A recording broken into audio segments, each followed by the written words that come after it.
ఈరోజు దేవుని వాగ్దానము. దేవునితో ప్రతిదినం. ప్రైజ్ ది లార్డ్, హల్లెలూయా. అందరూ బాగున్నారండి? ఇలా ఉన్న ప్రతిరోజు దేవుని వాక్యాలను వింటూ మీరందరూ కూడా ఆదరింపబడి ఆశీర్వదింపబడుతున్నారని ఎంతగానో ఆశ కలుగుతున్నాను. ఈరోజు దేవుని వాక్యం మనం చూసుకుంటే కీర్తన గ్రంథం 119వ అధ్యాయం 50వ వచనంలో దేవుని వాక్యం సెలవిస్తుంది. ఏంటంటే, నీ వాక్యము నన్ను బ్రతికించి ఉన్నది, నా బాధల్లో ఇదే నాకు నెమ్మది కలుగుతున్నది. ఆమేన్, హల్లెలూయా. అంటే ఆయన వాక్యం అనంట మనల్ని బ్రతికిస్తున్నది.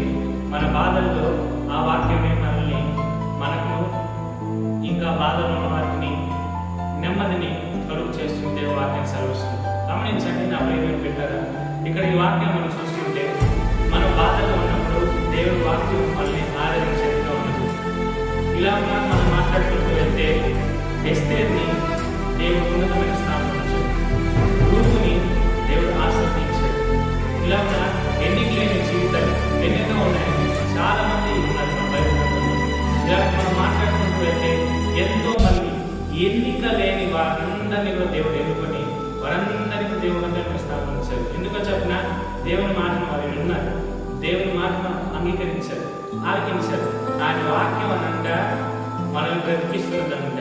ఈ మాట యేసుక్రీస్తు కూడా అన్నారు. ఏంటంటే, మనుషుడు బ్రతుకుతున్నది తింటున్న రొట్టె వల్ల కాదు, కానీ దేవుని నోటి నుండి వచ్చి మాట వల్ల బ్రతుకుతున్నదంట.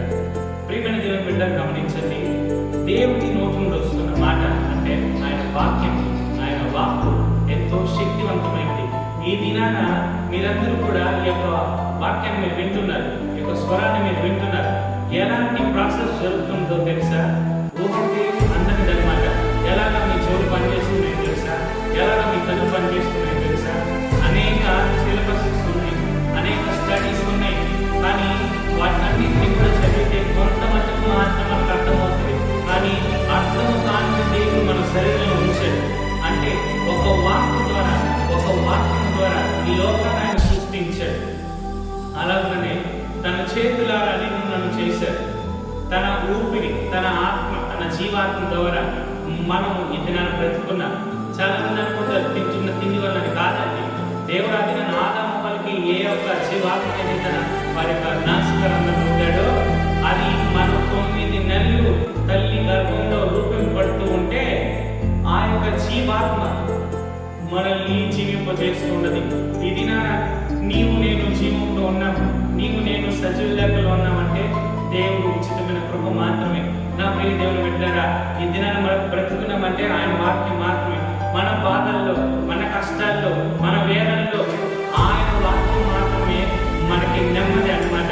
మనుషుల యొక్క మాటలు నెమ్మది కలుగుతుంది. మనుషుల యొక్క మాటలు పెద్దగా మనకి ఇష్టం ఉండదు. ఎందుకంటే వారు గుచ్చి మాట్లాడతారు, బాధ కలిగించే మాటలు మాట్లాడతారు. కానీ దేవుని వాక్యం మాత్రమే మన బాధ నెమ్మది కలుగుతుంది. కాబట్టి ఈ వాక్యం నీవు ఈరోజు దేవునితో మాట్లాడాలని అంగీకరిస్తే ఖచ్చితంగా ఆయన వాక్యము మన బ్రతికిస్తుంది, మన బాధలను నెమ్మది కలుగు చేస్తుంది. ప్రార్థన చేసుకుందామండి.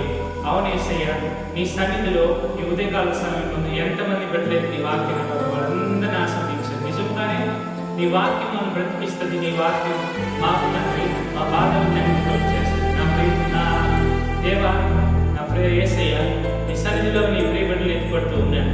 వారి బాధల్లో మీరు తోడుకుంటుంది.